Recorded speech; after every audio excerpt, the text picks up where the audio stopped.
CUT exam तो आप देना चाहते हैं और सीयूटी एग्जाम देने के बाद आप एक बढ़िया कॉलेज में तो जाना चाहते हैं, लेकिन क्या आपका ये पहला स्टेप अभी तक हो पाया? That is goal setting.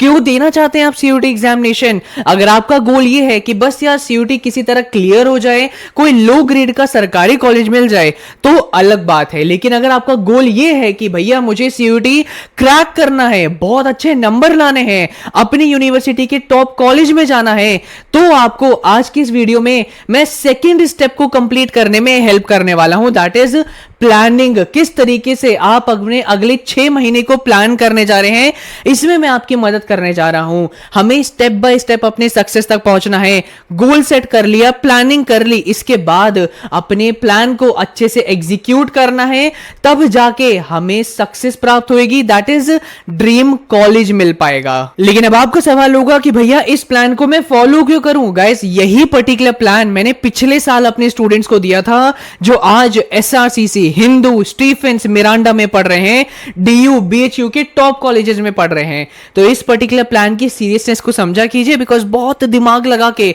आपके कमेंट्स को एनालाइज करके ये सारे प्लान्स बनाए जाते हैं। नाउ सबसे पहले आप ये समझिए कि जब भी आपको अपना प्लान बनाना होता है तो कैसे बनाना होता है। रियलिस्टिक प्लान सबसे पहले आपको बनाना चाहिए। एक चीज जो कोई भी बच्चा एक्सेप्ट नहीं करता है, that is we are the highly distracted generation.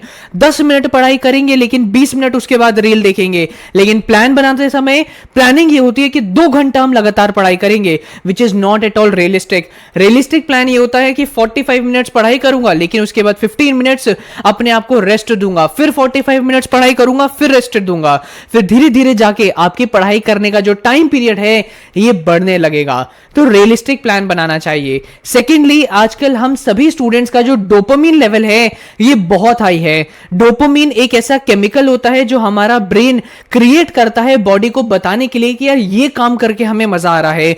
जैसे कि मैं एक एग्जांपल के तौर पे अगर आपको बताऊं, तो जब आप इंस्टाग्राम की रील स्क्रॉल करते हो या यूट्यूब की शॉर्ट्स स्क्रॉल करते हो, तो एग्जांपल के तौर पे मैं बता रहा हूं आपकी बॉडी में 5000 लेवल का डोपामिन रिलीज होता है। लेकिन जब आप कोई किताब पढ़ते हैं तो आपके अंदर सिर्फ 50 लेवल का डोपामिन रिलीज होता है। आप देख सकते हैं कितना डिफरेंस है। तो आपका ब्रेन आपको क्या बोलेगा कि यार सबसे ज्यादा मजा तो इंस्टाग्राम रील देखने में आ रहा है, बुक में तो कोई मजा नहीं आ रहा है, तो तू ऐसा कर, इंस्टाग्राम रील देख। आपका ब्रेन बहुत लेजी है, तो हमें अपने ब्रेन को ट्रेन करना पड़ता है कि भाई पहले 45 मिनट्स पढ़ ले, फिर 15 मिनट्स हम स्क्रॉल कर लेंगे। तो रियलिस्टिक प्लान बनाओ और अपने डोपामिन लेवल को धीरे धीरे धीरे धीरे इंस्टाग्राम रील और वाईटी शॉर्ट को कम करके कम करना स्टार्ट करो। इसी के साथ साथ मैं आपको बोलूंगा, बहुत टाइट प्लान बनाने की कभी जरूरत नहीं होती। जैसे कि 10 दिन ये पढ़ा, 10 दिन ये पढ़ेंगे, 10 दिन ये पढ़ेंगे, 30 दिन पूरे मेरे सेट हैं। एक दिन भी अगर आपसे टाइम टेबल फॉलो नहीं हो पाया तो पूरा का पूरा प्लान आपका डिस्ट्रॉय हो जाता है। तो 25 दिन का प्लान बनाया करो, 5 दिन रिजर्व डेज रखा करो कि यार अगर मेरे टारगेट पूरे नहीं हो पाए तो ये 5 दिन के अंदर मैं अपने टारगेट्स को कंप्लीट करूंगा जो कंप्लीट नहीं हो पाए। एंड आगे बढ़ने से पहले गाइस, मैं आप सभी को बताना चाहूंगा कि अड्डा 247 लाया है इस दिवाली के मौके पर एक धमाका ऑफर। अड्डा 247 के सीयूटी यूजी रिलेटेड सभी महापैक पर आप सभी को एक बड़ा डिस्काउंट मिल रहा है, और ये सभी महापैक आपको मिलने जा रहे हैं at the cost of ₹5,999 and ऊपर से आपको डबल वैलिडिटी भी प्रोवाइड करी जा रही है।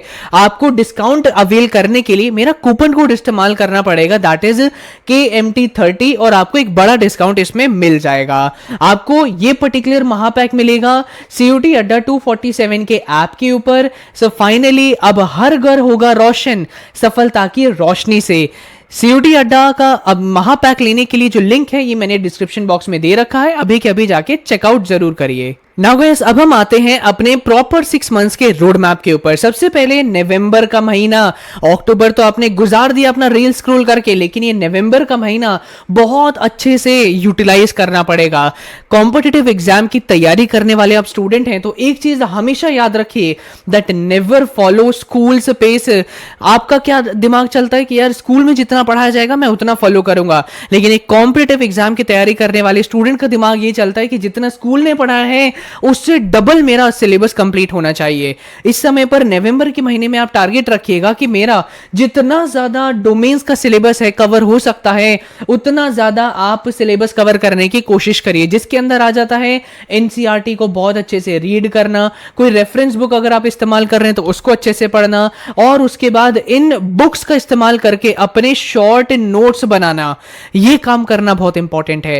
एंड इस नवंबर के महीने में आपका ये टारगेट रहना चाहिए कि सीयूईटी के इंग्लिश का जितना भी सिलेबस है ये मेरा 100% तौर पे कंप्लीट होना चाहिए। बहुत सिंपल सिलेबस है, यूट्यूब के लेक्चर्स देख के उनके नोट्स बना के और बहुत प्रैक्टिस करके आप इंग्लिश में 200 आउट ऑफ 200 ला सकते हैं। अगर आपको इंग्लिश का सिलेबस नहीं पता तो ऊपर लिंक पे क्लिक करके आप चेकआउट कर सकते हैं। इसके बाद आप नवंबर के महीने में ही टारगेट ये रखिए कि मैं जनरल टेस्ट का एलआर का पोर्शन भी पूरा कंप्लीट करूंगा। एलआर मतलब लॉजिकल रीजनिंग। ना लॉजिकल रीजनिंग कैसे कंप्लीट करना है, आपको एक नोटबुक बनानी पड़ेगी। इस नोटबुक में आप हर एक एक चैप्टर में बताए गए concept, formulas, tricks and tips और सॉल्व्ड क्वेश्चंस इस नोटबुक में लिख लें। इतना काम जब आप कर लेंगे फिर आगे चल के जब आप प्रैक्टिस पर ध्यान देंगे तो आपके लिए लॉजिकल रीजनिंग पर फोकस करना आसान हो जाएगा।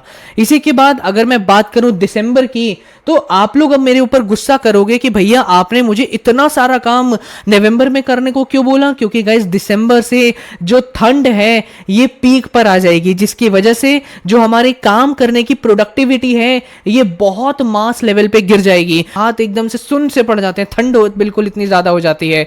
तो इसीलिए जब तक पढ़ाई करने का मौका है तब तक आप ज्यादा से ज्यादा सिलेबस कवर कर लो, क्योंकि दिसंबर में ऑनेस्टली आपसे ज्यादा पढ़ाई हो नहीं पाएगी। दिसंबर में ऊपर से आपके प्री बोर्ड्स आ जाएंगे, तो यहां पर आपको ये फोकस करना है कि आप इंग्लिश का सिलेबस कवर करो नवंबर में, और दिसंबर में बैठ के आप इंग्लिश से रिलेटेड अपने मॉक टेस्ट देना स्टार्ट कर दो। और उसके बाद जब आप अपने जीटी की लॉजिकल रीजनिंग के नोटबुक क्रिएट कर लेंगे तो दिसंबर में बैठ के आप अपने जनरल टेस्ट के फॉर्मूलाज का अच्छे से रिवीजन करो। दिसंबर में ज्यादा बड़ा टारगेट नहीं है, सिंपल टारगेट है कि प्री बोर्ड की अच्छे से तैयारी करना, इंग्लिश के मॉक प्रैक्टिस करना और जीटी के फॉर्मूला रिवीजन करना।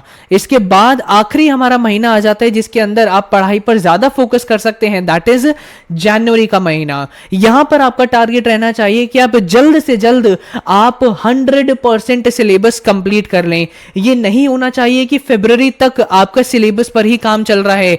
100% आपका जो बोर्ड में सिलेबस आने वाला है वो कंप्लीट होना चाहिए, और सीयूईटी यूजी में आपका जो डोमेन्स का सिलेबस आने वाला है वो भी 100% जनवरी में कंप्लीट होना चाहिए।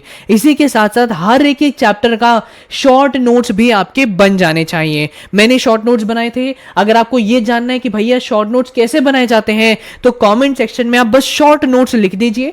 अगर ज्यादा कमेंट्स है तो मैं डेफिनेटली इसके ऊपर एक डिटेल वीडियो ले आऊंगा।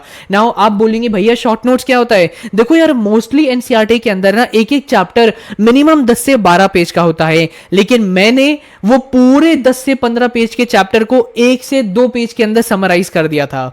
सो ये होते हैं शॉर्ट नोट, जिससे आप एक दिन में पूरा सिलेबस रिवाइज कर सकते हैं। अगर आप मेरी ट्रिक जानना चाहते हैं कमेंट सेक्शन में आप जरूर लिख दीजिएगा।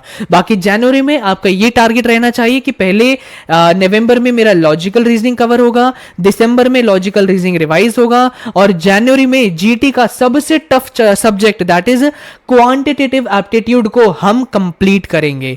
इसके बाद जनवरी के अपने सिंपल टारगेट्स को फॉलो किया, फिर हम आ जाएंगे अपने फरवरी के महीने में, जहां पर ऑब्वियसली जब आपका 100% सिलेबस कंप्लीट हो गया है तो आप अच्छे से अब रिवीजन के ऊपर ध्यान दीजिए। रिवीजन करेंगे, इसके बाद आपने जनरल टेस्ट का लॉजिकल रीजनिंग कवर कर लिया, क्वांटिटेटिव एप्टीट्यूड कवर कर लिया, तो यहां पर आप जीटी के मॉक टेस्ट देने स्टार्ट कर देना, जैसे आपने दिसंबर के इंग्लिश के मॉक टेस्ट दिए हैं। फिर आपने मॉक टेस्ट दे लिया, अच्छे से प्रैक्टिस कर ली, तो आपका फरवरी का मंथ चला जाएगा। फिर उसके बाद आपका मार्च का महीना आएगा।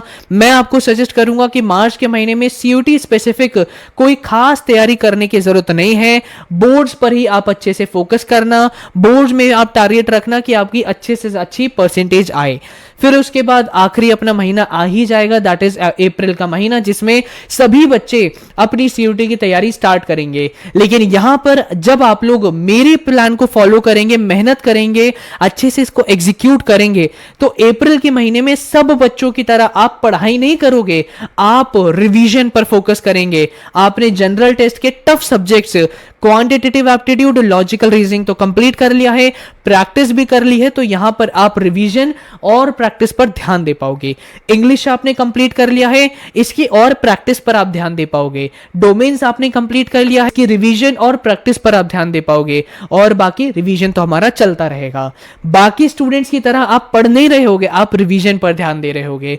और इसी के साथ साथ एक चीज जो आपकी बचेगी, जो अप्रैल में आपको पढ़नी पड़ेगी, that is your current affairs, और इसकी भी आपको टेंशन लेने की जरूरत नहीं है। करंट अफेयर्स के लिए मैं अपने स्टूडेंट्स को फ्री मॉड्यूल्स प्रोवाइड करता हूं, जिसके अंदर पिछले 6 महीने की पूरी करंट अफेयर्स समराइज करके प्रोवाइड कर दी जाती है, बिल्कुल फ्री ऑफ कॉस्ट। आखिरी में एक मंत्र मैं आपको देना चाहूंगा, जो मैंने पर्सनली बहुत फॉलो किया है और कई सारे एंट्रेंस एग्जाम को क्लियर करने में हेल्प किया है, एंड दैट मंत्र is never leave a chapter untouched for 7 days। एक हफ्ते से ज्यादा किसी चैप्टर को अनटच्ड मत छोड़ना, अदरवाइज जितनी मेहनत आपने उसको लर्न करने में लगाई है, वो सारी मेहनत चौपट हो जाएगी और आप उस चैप्टर का कंटेंट भूलने लगेंगे। नाउ गाइस, अगर आप इस प्लान को ध्यान से एनालाइज करेंगे तो आपको पता चलेगा कि नवंबर के महीने में आपके ऊपर थोड़ा सा प्रेशर है, लेकिन उसके बाद आगे के महीने में आप रिलैक्स्ड रहेंगे, क्योंकि आपने डोमेन्स कवर कर लिया, इंग्लिश कवर कर ली, जीटी कवर कर लिया। तो अब करना क्या है, रिवीजन करना है। बाकी बच्चों की तरह पढ़ाई नहीं करनी पड़ेगी, वापस से पूरा पूरा सिलेबस नहीं कवर करना पड़ेगा। एक चीज तो आपने सुनी होगी कि 5 साल अगर आपने बहुत अच्छी मेहनत कर ली तो आगे के 50 साल आपके सुधर जाएंगे। इसी तरह मैं आपको बोलूंगा, अगले 5 महीने अगर आपने अच्छे से मेहनत कर ली तो उसके आगे का जो समय है ये आराम से आपका गुजर जाएगा। अदरवाइज ये 5 महीने वेस्ट कर लो जितना करना चाहते हो, लेकिन उसके बाद बेकार कॉलेज में जाके बहुत रिग्रेट करोगे। तो इस तरीके के क्वालिटी प्लान्स पाने के लिए चैनल को अभी के अभी सब्सक्राइब कर लीजिए, एंड मिलते हैं अपनी अगली वीडियो में। तब तक के लिए ऑल द वेरी बेस्ट।